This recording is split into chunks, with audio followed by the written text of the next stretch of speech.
வலியுறுத்துகிறேன்.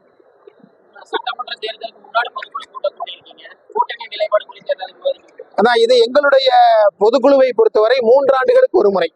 இப்பொழுது தேர்ந்தெடுக்கப்பட்டிருக்க நிர்வாகிகள் 3 ஆண்டுகளுக்கு இருப்பார்கள். அப்போது கிளையிலிருந்து தேசிய தலைமை வரை எல்லாம் தேர்தலின் அடிப்படையிலே மாற்றம் செய்யப்படும்.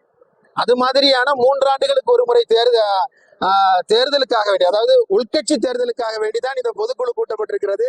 இது சட்டமன்ற நாடாளுமன்ற தேர்தலுக்காக கூட்டப்படவில்லை. ஆனாலும் கூட வரவிருக்கிற சட்டமன்ற தேர்தலில் எஸ்டிபி கட்சி சட்டமன்றத்திலே நுழைவதற்கு தேவையான எல்லா திட்டங்களையும் தீட்டுவது, அதற்கு தேவையான தேர்தல் நகர்வுகளை முன்னெடுப்பது என்கிற தீர்மானங்களை நாங்கள் இந்த பொதுக்குழுவின் வாயிலாக நாங்கள் எடுத்திருக்கிறோம்.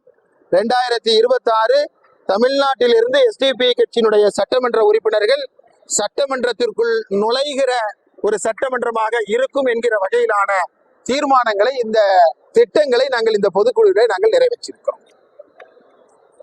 எனவே அது நாங்கள் ஏற்கனவே அதுக்காக வேண்டி எங்களுடைய மாநில செயலாளர் தலைமையில பார்வையிட்டோம். அரசாங்கத்துக்கு நாங்கள் கோரிக்கை வச்சோம். பொதுவா இந்த அரசு என்னன்னா, ஒரு பிரச்சனை நடந்த உடனடியா அது ஒரு அறிக்கை வருகிறது. ஆனால் அதற்கு பின்பு முழுவதுமாக அதை தீர்ப்பதற்கான எந்த நடவடிக்கையும் இல்லை. இப்ப போதைப் பொருள் இருக்குது. இன்னைக்கு தமிழ்நாட்டில் நடக்கிற எல்லா கொலை கொள்ளைகளுக்கும் காரணம் போதைப் பொருள் தான்.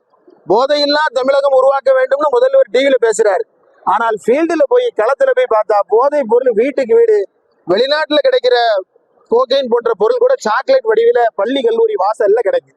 அப்ப காவல்துறை என்ன செய்யுது, அரசாங்கம் என்ன செய்கிறது என்கிற கேள்விகள் வருகிறது அல்லவா? இது எதையுமே நிறைவேற்றுகிற அரசாக இந்த அரசு இல்லை. அதுல ஒன்றுதான் பாண்டியன் நகரில நடத்தப்பட்ட அந்த வெடிகுண்டு அந்த சம்பவத்துல இதுவரைக்கும் பாதிக்கப்பட்டவர்களுக்கு இழப்பீடு கிடைக்கல. இழப்பீடு கிடைக்கவில்லை என்பது மட்டுமல்ல, அதற்கு பின்னால் இருக்கிற சதி வேலைகள் என்ன என்பது கூட இதுவரை பகிரங்கப்படுத்தப்படவில்லை. எனவே இதெல்லாம் அரசுக்கு ஒரு எச்சரிக்கையா இருக்கிறது. எனவே இழப்பீடு வழங்க வேண்டும், அதோடு சேர்ந்து நீதியும் வழங்க வேண்டும். பாண்டியன் நகரில பாதிக்கப்பட்ட அந்த குடும்பங்களுக்கு தேவையான நீதியையும் இழப்பீடையும் வழங்க வேண்டும் என்று சொல்லி இந்த ஊடக சந்திப்பின் வாயிலாக தமிழக அரசை நாங்கள் வலியுறுத்துகிறோம். நாங்க தொடர்ந்து சொல்லிட்டே இருக்கோம். 2024 பார்லிமெண்ட் எலெக்ஷன்ல அஇஅதிமுக கூட்டணியோடு நாங்கள் போட்டியிட்டோம்.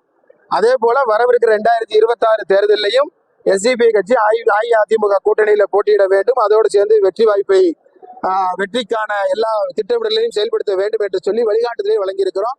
கொள்ளை கற்பழிப்புகள் என்று சொல்லி தமிழ்நாடா இது வேறு எதுமாக என்று சிந்திக்கிற அளவிற்கு ஒட்டுமொத்தமாக தமிழ்நாடு எல்லா வகையிலும் பாதிக்கப்பட்டிருக்கிறது. ஒரு மிகப்பெரிய ஒரு சீராய் ஒரு மறு சீரமைப்பு தேவை என்று சொல்லுகிற அளவில் இருக்குது. ஆனால் அப்படி எந்த மாடலும் இங்கே பணி செய்ததாக நம்மளால களத்தில் அதை பார்க்க முடியவில்லை. எனவே ஒரு மாற்றம் அவசியமாக இருக்கிறது. நன்றி.